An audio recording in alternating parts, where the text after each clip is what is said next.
आज बच्चों आपको संज्ञा के बारे में बताएंगे। संज्ञा की परिभाषा और संज्ञा के भेद। संज्ञा उस विकारी शब्द को कहते हैं जिससे किसी विशेष वस्तु, भाव और जीव के नाम का बोध हो। दूसरे शब्दों में किसी प्राणी, वस्तु, स्थान, गुण या भाव के नाम को संज्ञा कहते हैं। प्राणियों के नाम मोर, घोड़ा, अनिल, किरण, जवाहरलाल नेहरू। वस्तुओं के नाम अनार, रेडियो, किताब, संदूक आदि।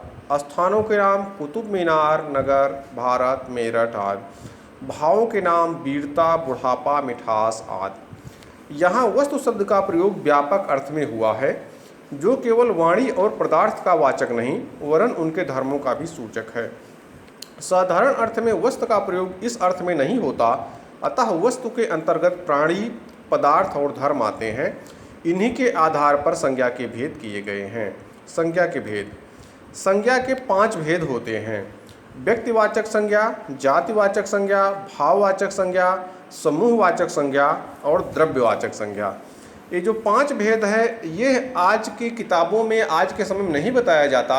आज के समय में 3 ही भेद बताए जाते हैं: व्यक्तिवाचक संज्ञा, जातिवाचक संज्ञा और भाववाचक संज्ञा। इसमें समूहवाचक और द्रव्यवाचक को जातिवाचक संज्ञा के अंतर्गत शामिल कर दिया जाता है, क्योंकि ये कहीं न कहीं ये दोनों एक दूसरे से, तीनों एक दूसरे से मिलते हैं। समूहवाचक और द्रव्यवाचक कहीं न कहीं जाकर के जातिवाचक में शामिल हो जाते हैं। व्यक्तिवाचक संज्ञा।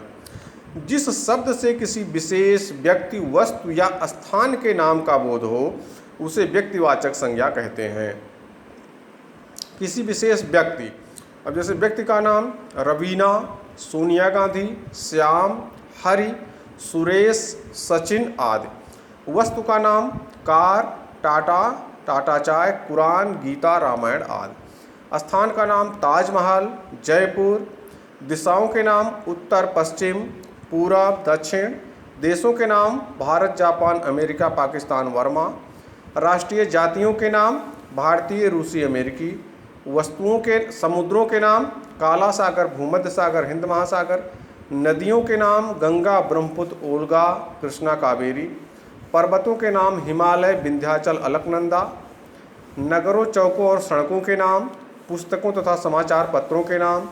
ऐतिहासिक युद्धों और घटनाओं के नाम, दिनों, महीनों के नाम, त्योहारों और उत्सवों के नाम। इस प्रकार जितने भी नाम हैं वो व्यक्तिवाचक संज्ञा में शामिल हो जाते हैं। दूसरा है जातिवाचक संज्ञा। बच्चा, जानवर, नदी, अध्यापक, बाजार, गली, पहाड़, खिड़की, स्कूटर आदि शब्द एक ही प्रकार प्राणी, वस्तु और स्थान का बोध करा रहे हैं, इसलिए ये जातिवाचक संज्ञा हैं। जैसे बच्चा हो गया, तब बच्चा जातिवाचक इस तरह से जैसे कोई भी बच्चा हो, चाहे मनुष्य का बच्चा हो चाहे जानवर का बच्चा हो, उसको बच्चा ही कहते हैं। अर्थात जो छोटे हैं जो या नवजात हैं, उन सभी को बच्चा ही कहा जाता हो, चाहे जिसका हो। इस प्रकार ये बच्चा शब्द एक जाति का बोधक हो गया। दूसरा जानवर, कोई भी जानवर हो, ये सभी जानवरों के समूह का बोध कराता है। इसी प्रकार नदी, सभी नदियों का। अध्यापक, सभी अध्यापकों का, वो चाहे प्राइमरी के अध्यापक हों, चाहे इंटर कॉलेज के हों, चाहे विश्वविद्यालय के हों। थोड़ा सा उसमें अंतर हो जाएगा, लेकिन वो कहीं न कहीं अध्यापक उस समूह में शामिल हो जाएंगे। बाजार, गली, पहाड़, खिड़की, इस प्रकार आप जितने शब्द इसमें देखेंगे सभी अपने आप में अपनी पूरी जातियों का बोध करा रहे हैं।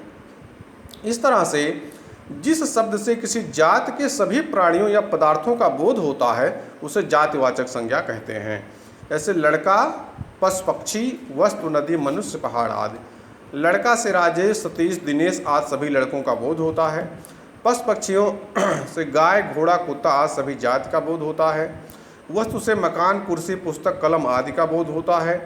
नदी से गंगा, यमुना, कावेरी आदि सभी नदियों का बोध होता है। मनुष्य कहने से संसार की मनुष्य जाति का बोध होता है और पहाड़ कहने से संसार के सभी पहाड़ों का बोध होता है। इस प्रकार से जातिवाचक संज्ञा में जो भी शब्द आते हैं वो अपने पूरे समूह का बोध कराते हैं। तीसरा भाववाचक संज्ञा। थकान, मिठास, बुढ़ापा, गरीबी, आज़ादी, हंसी, चढ़ाई, साहस, वीरता आदि शब्द भाव, गुण, अवस्था तथा क्रिया के व्यापार का बोध करा रहे हैं, इसलिए ये भाववाचक संज्ञाएं हैं। जिन शब्दों से किसी प्राणी या पदार्थ के गुण, भाव, स्वभाव या अवस्था का बोध होता है उन्हें भाववाचक संज्ञा कहते हैं। जैसे उत्साह, ईमानदारी, बचपन आदि। इन उदाहरणों में उत्साह से मन का भाव, ईमानदारी से गुण का बोध है। बचपन जीवन की एक अवस्था या दशा को बताता है। अतः उत्साह, ईमानदारी, बचपन आदि शब्द भाववाचक संज्ञाएं हैं। हर पदार्थ का धर्म होता है। पानी में शीतलता, आग में गर्मी, मनुष्य में देवत्व और पशुत्व इत्यादि का होना आवश्यक है। पदार्थ का गुण या धर्म पदार्थ से अलग नहीं रह सकता। घोड़ा है तो उसमें बल है, वेग है और आकार भी है। व्यक्तिवाचक संज्ञा की तरह भाववाचक संज्ञा से भी किसी एक ही भाव का बोध होता है। धर्म, गुण, अर्थ और भाव प्रायः पर्यायवाची शब्द हैं। इस संज्ञा का अनुभव हमारी इंद्रियों को होता है, प्रायः इसका बहुवचन नहीं होता। भाववाचक संज्ञाओं का निर्माण। भाववाचक संज्ञाओं का निर्माण जातिवाचक संज्ञा, विशेषण, क्रिया, सर्वनाम और अव्यय शब्दों से होता है। भाववाचक संज्ञा बनाते समय शब्दों के अंत में प्रायः पन, त्वा, ता आदि शब्दों का प्रयोग किया जाता है। कुछ जातिवाचक संज्ञा से भाववाचक संज्ञा। ये परीक्षा में क्या होता है, जातिवाचक संज्ञा का शब्द या एक शब्द दे दिया जाता है और यह प्रश्न आता है कि आप इससे भाववाचक संज्ञा बनाइए।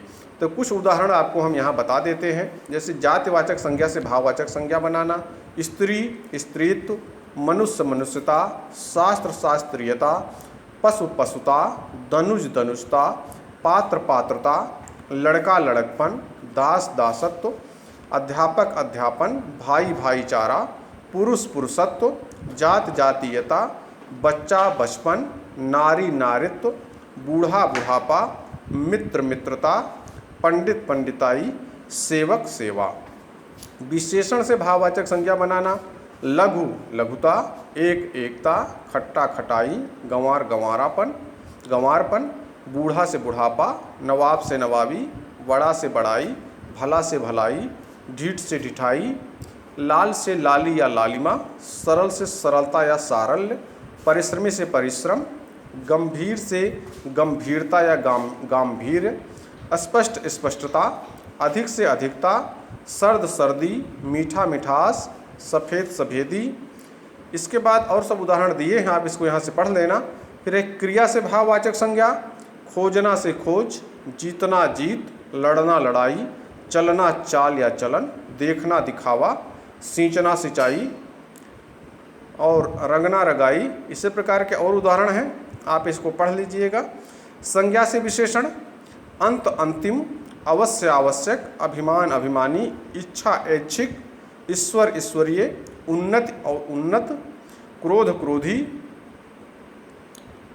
इसमें और बहुत सारे दिए हैं, आप इसको यहाँ से देख लीजिएगा और इसमें बहुत सारे उदाहरण हैं, आप इसको देख सकते हैं। इसके आगे का जो बच रहा है वो आपको अगले वीडियो में बताएंगे।